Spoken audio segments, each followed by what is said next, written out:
네, 안녕하세요. 네, 저는 이번 그 양성 과정에서 문법 교육 내용과 교수법을 강의하게 될 김정은입니다. 첫 화면은 이제 1차라고 나와 있고 품사 교육 방안 이렇게 되어 있지요. 지난번과 같이 차수는 1차에서 5차까지 5시간을 담당하게 되고요. 5가지의 강의안을 순서를 좀 말씀드려보고 왜 5차시가 또 이렇게 구성되었는지 말씀을 드리면서 한 차씩 한 차씩 수업을 진행해 보도록 하겠습니다. 먼저 5차시에 대한 안내를 해드리면 9강부터인데요. 품사 교수 방안, 10강은 문법 항목 정보, 뭐 의미 정보, 문법 정보, 활용 정보, 공기 정보 이런 게 들어갑니다.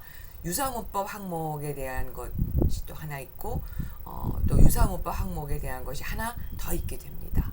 그리고 이제 5차시에 문법 교수 활동 이런 내용을 구성하게 되었습니다. 그 이유는 한국어에서의 대표적인 문법 교육 항목이 대부분 조사가 품사 안에 들어가지요. 그래서 품사 중에 하나인 조사, 어미인 것이 큰 원인입니다.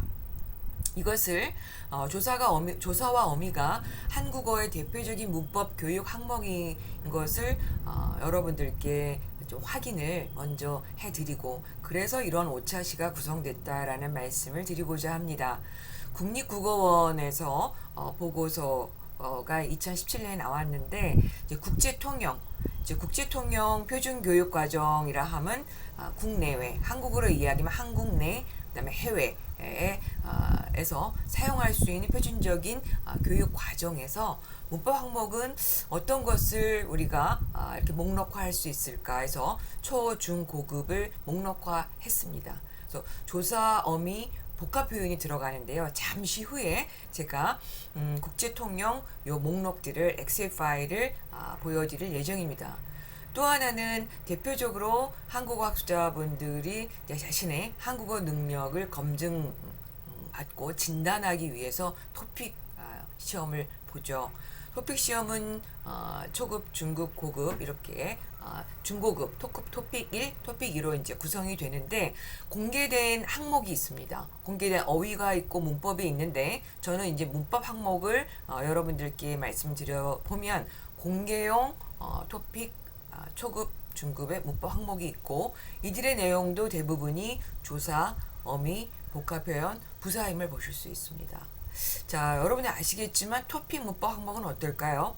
여러 기관에서 한국어 교육기관에서 사용하고 계시는 교재들 가운데 중복도가 높은 문법 항목을 취하고 목록화해서 이렇게 공개하고 있습니다. 자, 그러면 이 내용들을 좀 보여드려 보겠습니다.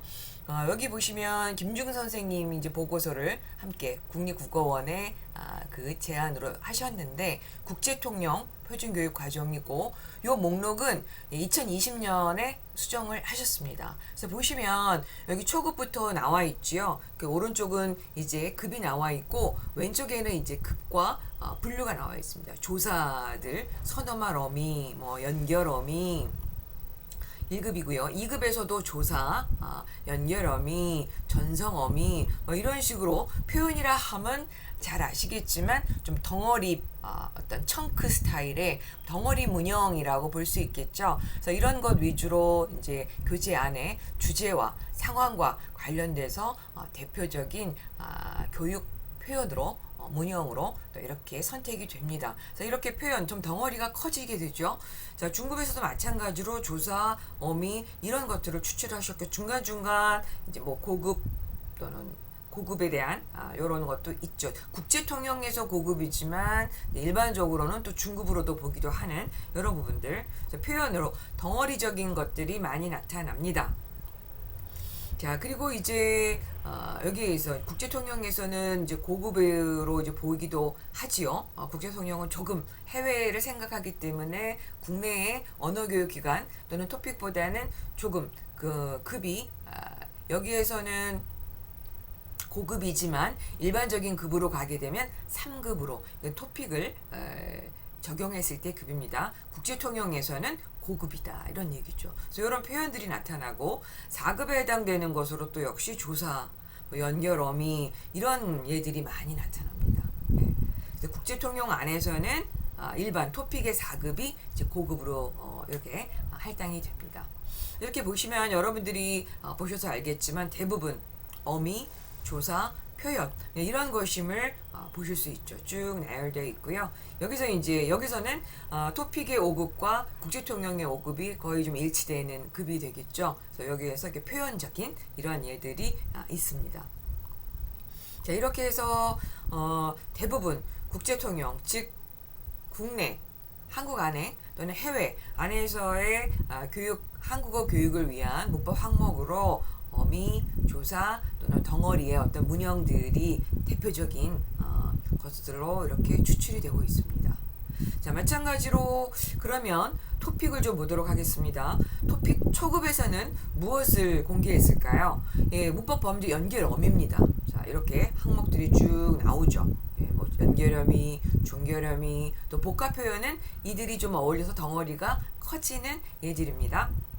이런 걸 보실 수 있겠죠. 또 선어말어미, 부석격 조사, 조사들이 좀 많이 나오죠. 또 보조사, 의미를 관장하는 접속조사, 또 어미, 뭐 부정, 부사, 안, 뭐 이런 예들이 이제 초급의 항목으로 추출했습니다. 즉 여러 교재들 안에 이러한 대상들을 문법 항목으로 다루고 있어서 토픽은 공통된 보편적인 한국어 능력 시험이 돼야 되기 때문에 중복도가 높은 것들을 추출해 보면 이렇다. 그렇다면 중급은 어떨까요? 중급도 마찬가지로 이제 보조사가 의미적인 부분들이 많이 늘어나게 되죠. 이런 부조사애들, 부석격 조사, 선어말어미, 연결어미 이런 것들을 뽑게 됩니다. 이런 목록들, 종결어미 여기 뒤에 보시면 복합 표현 이런 것들을 보실 수 있게 되겠죠. 그래서 이런 한국어 교육의 어떤 문법에서의 그 대표적인 중심을 잡아주는 토픽 안에서 선택한 문형들이 이렇다는 것을 여러분들께 말씀을 드려봅니다. 덩어리 표현들이 중급에 좀 많아지고 있습니다. 자, 그러다 보니 그 대표적인 문법 항목이 품사로 이야기한다면 조사는 품사로 들어가 있고 어미 부분 또 여기 나와 있는 복합 표현들이 됨을 보실 수 있습니다. 자, 그래서 한국어 교사는 어떨까요? 한국어 교사는 품사 그 안에서 특히 조사입니다. 그리고 다양한 어미군들 이런 개별 문법 항목에 대한 쓰임과 내용들을 교사분들께서는 면밀하게 인지하셔야 되죠. 교재에서 다루고 있는 것은 어떤 항목의 일부겠지만 교사는 전체 속에서 그 일부가 할당됨을 아셔야 될 것입니다. 그래야 의사소통 상황에 적절한 교수를 하실 수 있게 됩니다. 자, 그러다 보니 한국어 교육에 어떻게 보면 문법의 청사진인 문법의 어떤 지침인 이런 국제통용 표준교육과정 또 토픽에 선택한 문형들 문법 내용 항목들이 조사 어미에 치우쳐 있다 보니 이번 차시 안에서 이들의 내용을 그 5차시 안에서 어떻게 정리하는 것이 좋을까가 이제 수업을 진행하게 될 저의 과제였습니다. 그래서 이런 것에 기반해서 선생님들의 5차시에 대한 안내를 조금 전에 말씀드린 것처럼 이러한 구성으로 하게 되었음을 말씀을 드려봅니다. 자, 이제 그러면 우리는 이제 오늘 첫 수업이기 때문에 국강에 대한 품사에 대한 인지를 한국어 교육 선생님들께서 잘 하고 계셔야 되겠죠. 그래서 이에 대한 교수 방안을 말씀을 드려보고자 합니다. 저는 이제 자료 위주로 선생님들께 강의를 드리고 말미에 다시 모습으로 나타나서 선생님들에게 또 마지막 그 정리 말씀을 드려보도록 하겠습니다. 자, 그렇다면 이제 국강 은 어떻게 구성이 되어 있냐면 품사 교수 방안에서 품사를 교수하게 될 때 물론 품사 이렇게 교수하진 않지만 선생님들은 이 부분의 영역을 확실하게 정리하고 계셔야 되겠죠. 한국어 교육 입장에서의 문법 내용으로 선생님들에게 도움이 되는 고려사항을 말씀을 드리고 또 하나는 품사별 교수 방안 학습자들에게 동사를 교수한다 형용사를 교수한다 하지 않지만 선생님들은 그 동사에 해당하는 항목이 또는 어휘가 제시될 때 얘들을 어떤 부분에 주안점을 두셔야 하는지 이 두 가지 내용으로 이번 구강은 구성해 보도록 하겠습니다. 품사교수시 교사 선생님들께서 고려해야 될 상황은 품사와 사전 등재어는 동일하지 않습니다. 이게 무슨 얘기냐면 품사, 뭐 동사, 형용사, 명사 이런 것 외에도 접사나 어미는 품사가 아니지요. 이들도 등재되어 있습니다. 그래서 가장 이제 많이 보는 것이 이제 국립국어원에 외국인을 위한 사전으로서는 한국어 기초사전이 있고요. 내국인을 비롯한 학문 목적 또는 교사분들을 위해서는 이제 표준국어 대사전 물론 기초사전에 선생님들과 연구자들도 보십니다. 하지만 이제 외국어로 11개 언어로 해석이 되어 있다는 것. 또 하나는 우리가 대세인 챗 GPT 도움을 받을 수도 있는데 때로는 챗 GPT가 정확지 않은 내용을 줄 수 있기 때문에 챗 GPT를 통해서 선생님들이 교육 내용 뭐 이런 것들을 검색했을 때는 반드시 이 두 사전을 에서 확인을 하시면 좋겠습니다. 그 예를 좀 말씀드려 보면 우리가 지우개 덮개 할 때 그 개라고 하는 것이 또는 가리개 뭐 이런 게 있잖아요. 마개 할 때 이런 애들이 개가 전미사입니다. 그쵸? 전미 음연은 뭐뭐 하면 뭐 네가 많이 먹으면 좋겠어. 이제 연결어미라는 이름을 주는데 이들도 사전에 올려 있습니다. 그래서 개를 중심으로 선생님들과 사전을 좀 보게 되면요. 먼저 국립국어원에 있는 사전을 먼저 보겠습니다. 표준국어 대사전은 우리가 많이 보는 사전이죠. 개를 보시면 찾아볼게요.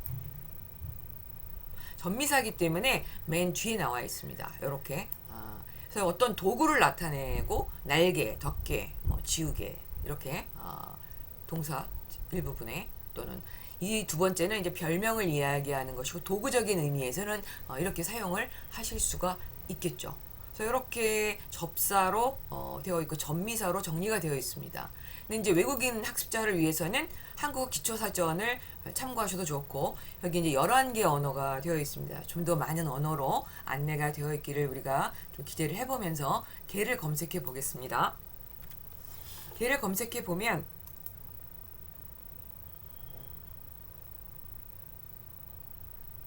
네. 여기 보시면 접사에서 그 도구를 나타내는 요 의미 요 두 번째죠. 예, 요것보다 좀 선생님들의 이해를 돕기 위해서 전체 내용으로 보도록 하겠습니다. 전체 내용에서 이제 행동, 깔개, 덮개, 구체적인 뭐 설명이 더 많진 않네요. 그래서 이런 어떤 도구로 개에서 접사라는 이런 분류를 하고 있습니다. 자, 그래서 이제 품사가 아니어도 사전에 항목으로 올라갈 수 있겠구나라는 걸 알 수 있는데 여러분들께 제가 챗 GPT에 검색을 해봤습니다. 한번 전미사 개를 가지고 교육 방안 알려줘 이렇게 질문을 했더니 개에 대해서 얘기하는데 이렇게 뭐 설명을 하고 있는데 물건의 개수라고 잘못 이야기하고 있습니다.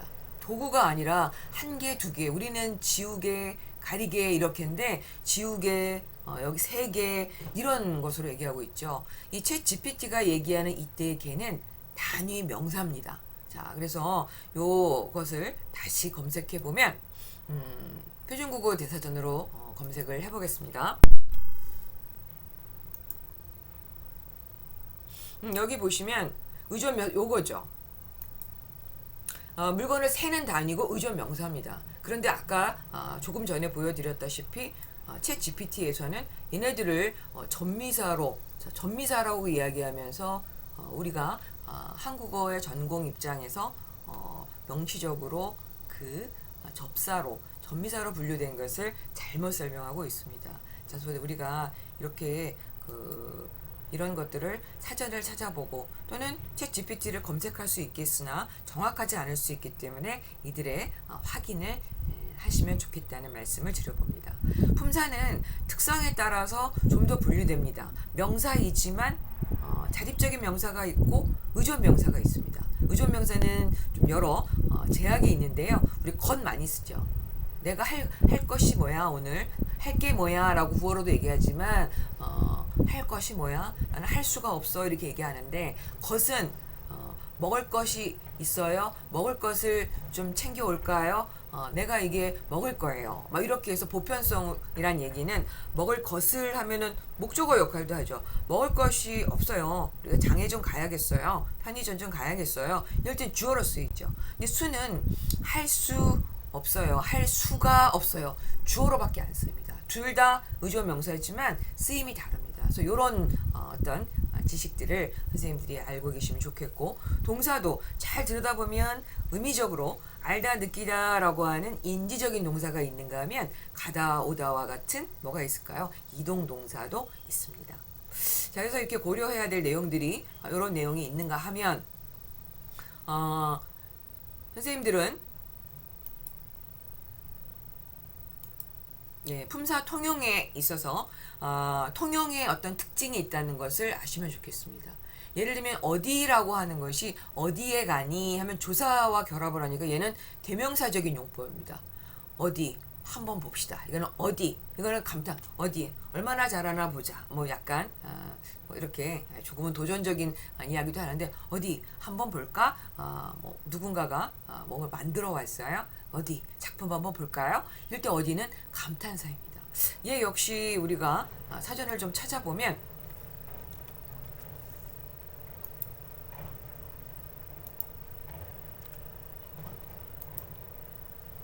여기 대명사라고 나와 있죠.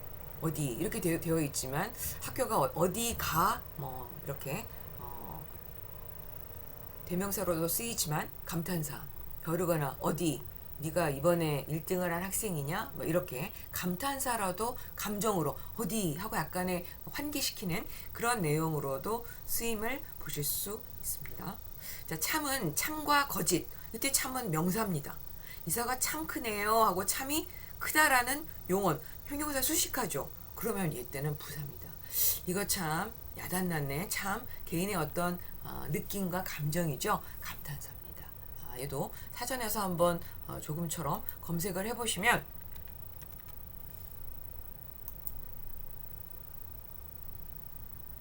하나만 쳐도 두 개가 이렇게 찍히는 좀 특이한 상황이 생기네요. 여기에서 참과 거짓 할 때 명사죠. 참 경치가 좋다, 참 좋다를 수식하겠죠. 참 감사합니다. 감탄사 참 언니가 이번에 어떻게 하기로 했는데 약간 분위기를 전환하는 참 야단났군, 이러한 그렇게 감탄사로 쓰이는, 즉 품사가 다양하게 쓰이는 참의 모습을 볼 수 있습니다. 그래서 이런 것들의 용법이 있음을 선생님들은 아시면서 교재 안에서 또는 상황상에서 교재 안에서 다루지 않았지만 또 언급을 하실 수도 있겠죠. 자, 그 다음에 중요한 또 내용이 되겠는데요. 언어 유형론, 언어마다 유형이 다릅니다. 그래서 한국어의 품사의 어떤 유형과 영어권하고 좀 다르죠. 한국어는 예쁘다라고 하는 이것이 어떤 상태를 나타내잖아요. 그래서 어미를 만나서 예뻐요, 예쁜, 예쁘니까 이런 형태 변화를 합니다. 근데 영어에서는 pretty girl, 걸이라고 하는 명사 앞에서 수식을 해주는 이러한 상황이죠. 그래서 어떤 활용의 모습이 없습니다. 그래서 그들이 생각할 때 이게 왜 형용사일까? 이제 조금만 올라가면 학습자들도 품사에 대한 이름을 얘기합니다. 좀 빠른 학습자는 초급 2급서부터 품사를 이야기하는데요. 한국 교육 현장에서는 그래서 이게 어떤 동사적인, 그들의 영어로 이야기하면 go, went, gone 이런 식으로 변화하듯이 변화하잖아요. 그래서 얘네들도 상태 동사, descriptive verb라고 그렇게 교수를 하기도 합니다. 그래서 이러한 성질들을 알고 계시면 좋겠습니다. 자, 이제 품사별 교수 방안 중에 한국어의 가장 핵심이 이제 주어하고 수어인데, 수어적인 측면에서 동사, 또 이제 형용사가 있겠고요. 또 이들을 수식해주는 부사가 있습니다. 세 가지 이제 품사 부분에서 선생님들께 설명을 좀 드려봅니다. 동사는 움직임이죠. 또 형용사와 같이 이렇게 변화한다고 해서 활용한다, 어미를 만나서 어미가 변화한다, 그래서 용언이라는 어떤 그 문법적인 특징으로 이렇게 또 두 품사를 묶어서 이야기하기도 합니다. 용어는 어간과 어미로 결합이 되어 있습니다.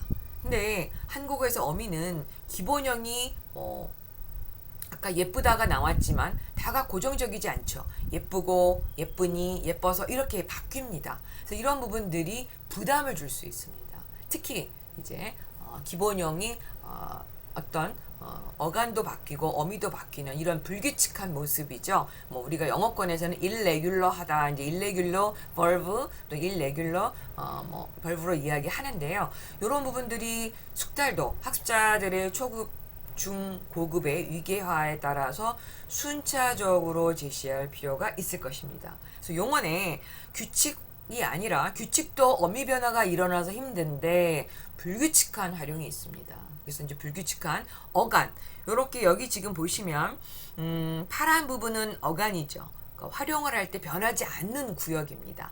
그러니까 파란 글씨는 요 부분이 어미입니다. 바뀌는 부분이죠. 짓다, 요 시옷이 기본형에 있었습니다. 집을 지어 하게 되면 이거 없어지죠. 그래서 이제 시옷의 이 레귤러한 모습, 병이 낫다, 나아, 물을 붓다 또는 부어 이렇게 바뀌게 되죠. 또 듣다는 기본형의 디귿이 있었는데 잘 들어 이렇게 얘기할 때 리을이죠. 묻다, 나한테 물어봐, 물어. 짐을 싣다, 다 실어, 다 실었니, 실었니, 뭐 이렇게 바뀌잖아요. 조금 더 복잡한 이제 비읍이, 이때 줍다의 기본형은 비읍인데요. 이 비읍이 이제 양성 모음이냐 음성 모음이냐 이런 것과 연합해서 오나 우로 바뀌는데 우로 바뀝니다. 그래서 주 비읍이 우로 바뀌고 어미 어를 만났죠. 그래서 우와 어가 만나서 워가 되는. 그래서 아마 선생님들 요거 가르치실 때 상당히 이제 공을 들이실 것 같은데요. 그런 어떤 계열들을 함께, 물론 처음 나왔을 때 옆에 있는 얘네들을 주시면 안 됩니다. 그쵸? 조금 이제 숙달도에 따라서 처음에는 요 하나를 익히게 하고, 이제 이런 단어들이 줍다도 나왔고 굽다도 나왔고 눕다도 나왔어요. 그래서 구워서, 잘 구워, 그 다음에 많이 누워서, 누워, 이런 것들을 다 이제 경험했어요, 어휘들을. 그러면 우리가 나선한 교육이라고 해서 이제 마지막에 우리가 전에 줍다, 주어, 굽다, 구워, 누워 보셨죠? 이 부분을 정리해 주실 필요가 있습니다. 부르다, 예, 르가 기본형인데 이 경우는 독특하게 리을이 이제 리을이 생기게 되죠. 그래서 부르다인데 불러 이렇게 되죠. 또 강아지를 기르다, 길러. 시간이 빠르다일 때, 시간이 일러, 이런 경우에 리을이 생기는 독특한 불규칙입니다. 그래서 어간, 즉 어미를 제외한 앞부분의 변화를 보실 수 있는 얘들이고, 자, 어미 변화는 여러분 아시다시피 하다에서 이 부분이 난데없이 여와 결합을 합니다. 그래서 우리가 어미를 이야기할 때 여를 이야기하는데 하다로 끝나는 이러한 용언들은, 동사나 형용사들은 여를 만나게 되죠. 그래서 하여, 생각하여, 사랑하여. 근데 이제 합쳐서 수격형으로 해, 생각해, 생각해서 말했다, 사랑해서 이런 마음을 표현했다. 이렇게 하여의 준말이 이제 해로도 쓰이기도 합니다. 그래서 이 부분을 우리가 해로 축약형을 많이 쓰이기도 하지만 얘의 기본은 이런 과정을 겪었다. 러불규칙은 도착하다인데요, 이르다입니다. 여기에 난데없이 어가 아니라 러라고 하는 이러한 어미를 만나게 됩니다. 네. 어간 어미가 모두 변화하는 독특한 또 예가 있습니다. 우리가 히읗 불규칙, 파라타의 히읗인데요. 색깔을 이야기하죠. 이 경우 어간이 어디까지입니까? 다를 제외하고 팔 아시잖아요. 근데 아를 만났어요. 얘가 이제 오 양성이기 때문에. 자, 그런데 어떻습니까? 합치게 되면 파레. 이렇게 히읗도 없어지고 어미도 변화하는, 둘 다 변화하는. 자, 그 다음에 기본형은 동일한데 활용이 다른, 이런 부분들 잘 짚어주셔야 합니다. 이것 또한 따로 교육하시고 다 노출됐을 때 정리해 주시는 그러한 교육 순서를 지키시면 좋겠습니다.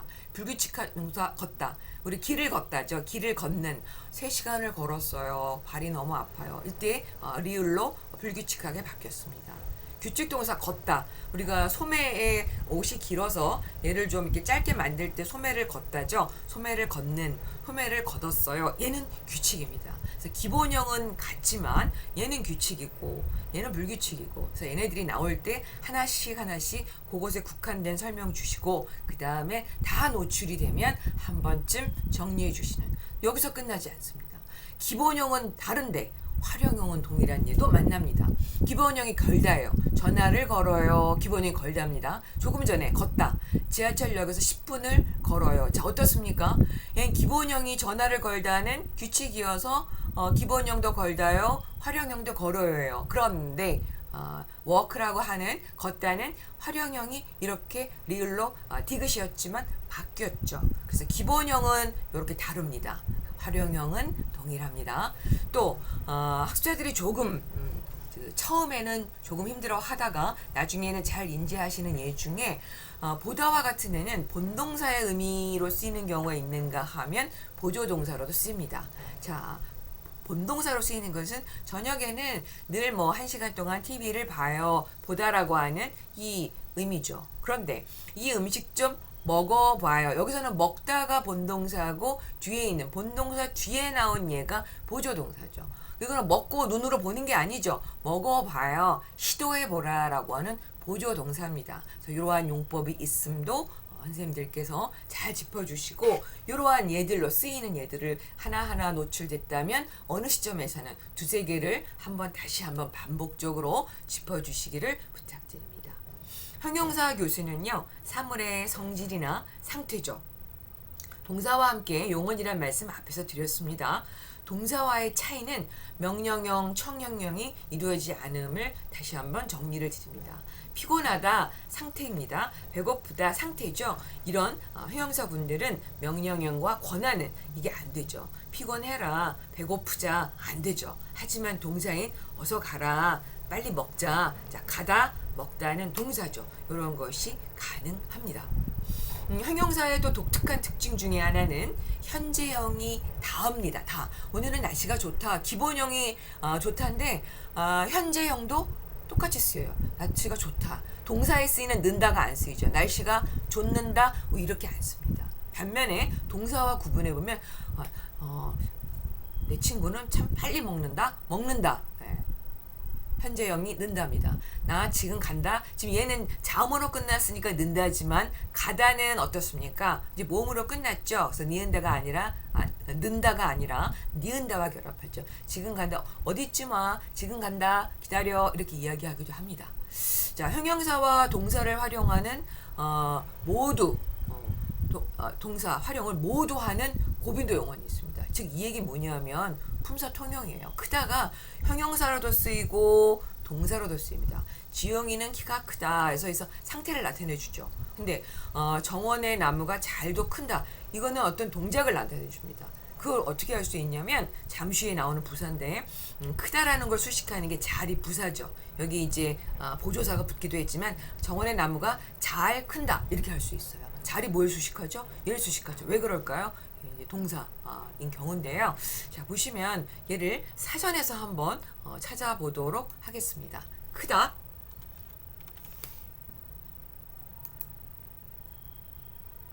왜 이렇게 나오는 다가 중복돼서 검색이 되는지. 자, 형용사로 쓰인 모습을 키가 크다 이런 외형적인 모습입니다. 이런 얘기. 또 뭐 큰 일 이렇게 관형형으로 쓰이지만 얘는 형용사입니다. 자, 그 다음에 동사로 몰라보게 컸구나 이런 과거형이 들어가죠. 이렇게 만나기도 하고 크지 못한다, 어른이 되다 뭐 이렇게 해서 동사로도 쓰이는 2가지의 품사의 모습을 지닐 수 있음도 선생님들 아시고, 학생들에게 품사를 가르치기보다 이들의 어떤 예문을 가지고 설명을 해주시면 좋겠습니다. 자, 이제 품사 교수 방안 마지막으로 부사입니다. 부사는 형태 변화를 하지 않습니다. 누구와 달리? 형용사나 동사와 달리 다른 부사를 수식하는 것이 가장 일반적인 모습이기도 합니다. 하지만 용언, 형용사나 동사를 수식하기도 하는데요. 이들의 수식 영역이 성분, 단어 단위를 그 수식하는 성분 부사일 수도 있겠고 문장 전체를 수식하기도 합니다. 성분일 경우에는 동사 형용사를 수식하기도 하고요. 또 부사를 수식하는 것이 가장 보편적인데 독특하게 명사도 수식합니다. 자, 빨리 달려요. 빨리가 부사인데요. 뭘 수식할까요? 달리다라고 하는 동사. 그리 앉으세요. 그리라고 하는 이제 그 지시 부사잖아요. 앉다라고 하는 동사로 수식합니다. 이 강아지는 잘 안 크네요. 해서 안 크다라고 하는 부사죠. 그래서 안 큰다 동사로 쓰일 수 있습니다. 자, 그 다음에 귀뚜라미가 귀뚤귀뚤 웁니다. 귀뚤귀뚤이 이제 부사죠. 울다라고 하는 서술어 즉 동사를 수식했습니다. 기차가 아주 빨리. 아주가 뭘 수식할까요? 여기서 이 아주는 부사로 수식한다고 그랬죠. 아주 빨리를 수식합니다. 빨리가 수식하는 건 뭘까요? 달리다라고 하는 이 동사가 되겠습니다. 내가 사랑하는 사람은 바로 바로가 부사인데 뭘 수식하죠? 이렇게 대명사를 수식하는 특이한 경우가 있습니다. 좀 독특한 예로 큰 냉장고 이렇게 합시다. 그러면 냉장고라고 하는 명사를 수식하기 때문에 이때의 큰은 뭐가 될까요? 이때의 큰은 형용사가 됩니다. 이렇게 해서 큰이라고 하면 안 되겠네요. 여기서 이제 부사기 때문에 요 얘는 조금 형용사적인 용법이긴 한데 지금 요 부분은 지금 제가 제시한 예는 삭제를 해보도록 하겠습니다. 자, 그래서 우리가 이렇게 부사가 형용사로 쓰이는 크다에서 우리가 잘이라고 하는 부사를 한번 검색해 보겠습니다. 그럼 잘이 뭘 수식하나 봅시다. 부사죠. 잘 두다, 잘 치료하다, 잘 알다, 잘 익은, 잘 맞다. 주로 이제 동사를 수식하는 형용사 수식하는 예가 많지 않습니다. 이걸 지금 검색하는 이유가 선생님들께 형용사를 좀 보여드리려고 하는데 주로 동사와 수식하는 연합하는 모습들이 나와 있습니다. 자, 문장부사. 문장부사는 문장 전체를 수식하는 것이죠. 솔직히 어떻습니까? 솔직히 나는 오늘 모임에 가고 싶지 않아. 어때요? 솔직히가 쉽지 않아. 솔직히 가고 싶지 않아. 이것이 아니라 나는 오늘 모임에 가고 싶지 않아. 전체 수식합니다. 그래서 얘의 특징은 뭐냐면 나는 오늘 모임에 가고 싶지 않아. 솔직히 문 뒤로 가도 이상이 없습니다. 왜 그럴까요? 문장 부사는 문두 또는 뒤에도 나타납니다. 자, 그런데 이런 경우에는 기차가 빨리 달립니다. 아주 이러면 이상하게 되죠. 왜냐하면 아주가 누굴 수식하나요? 빨리를 수식하기 때문이죠. 자, 그 다음에 아침에 늦게 일어났어요. 그래서 나는 택시를 탔어요. 자, 그래서는 문장과 문장을 이어주는, 접속해주는 이런 기능을 하는 부사입니다. 접속 부사지만 뒤에 있는 문장 전체를 접속해주기 때문에 문장 부사라고 이야기합니다.